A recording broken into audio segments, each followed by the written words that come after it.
નમસ્કાર દર્શક મિત્રો, ન્યૂઝ 9 ગુજરાતી સાથે હું છું પાયલ બામભણિયા। તો જોઈએ આજના મહત્વના સમાચાર। ભાવનગરમાં ભાજપ ઉપપ્રમુખ નીતિન રાઠોડ પર હુમલો, દારૂના ધંધાર્થી સામે આક્ષેપ। ભાવનગર શહેર ભાજપ સંગઠનના ઉપપ્રમુખ નીતિન રાઠોડ પર દારૂના ધંધાર્થી દ્વારા હુમલો કરવામાં આવ્યો હોવાના આક્ષેપો થયા છે।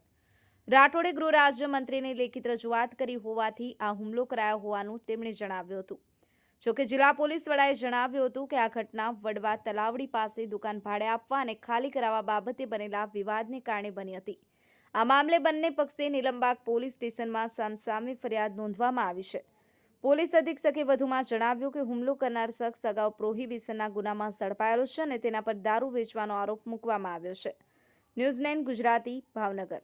ભાવનગર નીલમબાગ પોલીસ સ્ટેશન વિસ્તારમાં વડવા તલાવડી વિસ્તારમાં નીતિનભાઈ રાઠોડ નામના એક વ્યક્તિ રહે છે। એમની બાજુની જે દુકાન છે એ એમના ભાઈના ભાગમાં આવેલી છે, જ્યાં હરેશ રાઠોડ નામના એક અન્ય ભાડુઆત રહે છે। અગાઉ પણ હરેશ રાઠોડ અને નીતિન રાઠોડની વચ્ચે સામાન્ય બોલાચાલીની ઘટનાઓ બનેલી છે। ખાસ કરી આજની બાબતે જે નીતિનભાઈ ની ફરિયાદ છે કે હરેશ એની ઉપર હુમલો કરેલ છે, તે બાબતે પ્રાથમિક તપાસ કરતા એવી માહિતી સામે આવેલી છે કે હરેશભાઈ અને નીતિનભાઈને પોતાની બાજુમાં આવેલી દુકાન અને એની ઉપરનું જે મકાન છે એ બાબતે ઘણા બાબતથી લાંબા સમયથી ડિસ્પ્યુટ ચાલી રહ્યો છે। આની પહેલાં પણ સામાન્ય મારામારીની વાત સામે આવેલી હતી।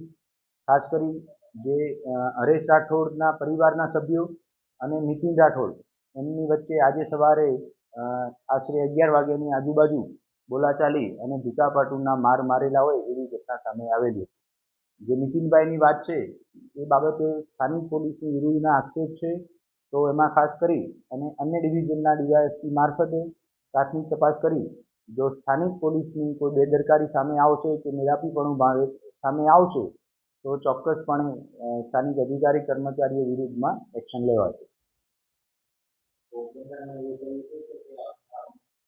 નીતિનભાઈનું જે કહેવું છે એની અનુસંધાને તપાસ કરતા હરેશ રાઠોડ વિરુદ્ધમાં એક વખત દેશી દારૂના ગુના 2025માં પોલીસે કાર્યવાહી કરી અને દાખલ કરેલા છે, જેની કાયદેસરની કાર્યવાહી અત્યારે પણ ચાલુમાં છે।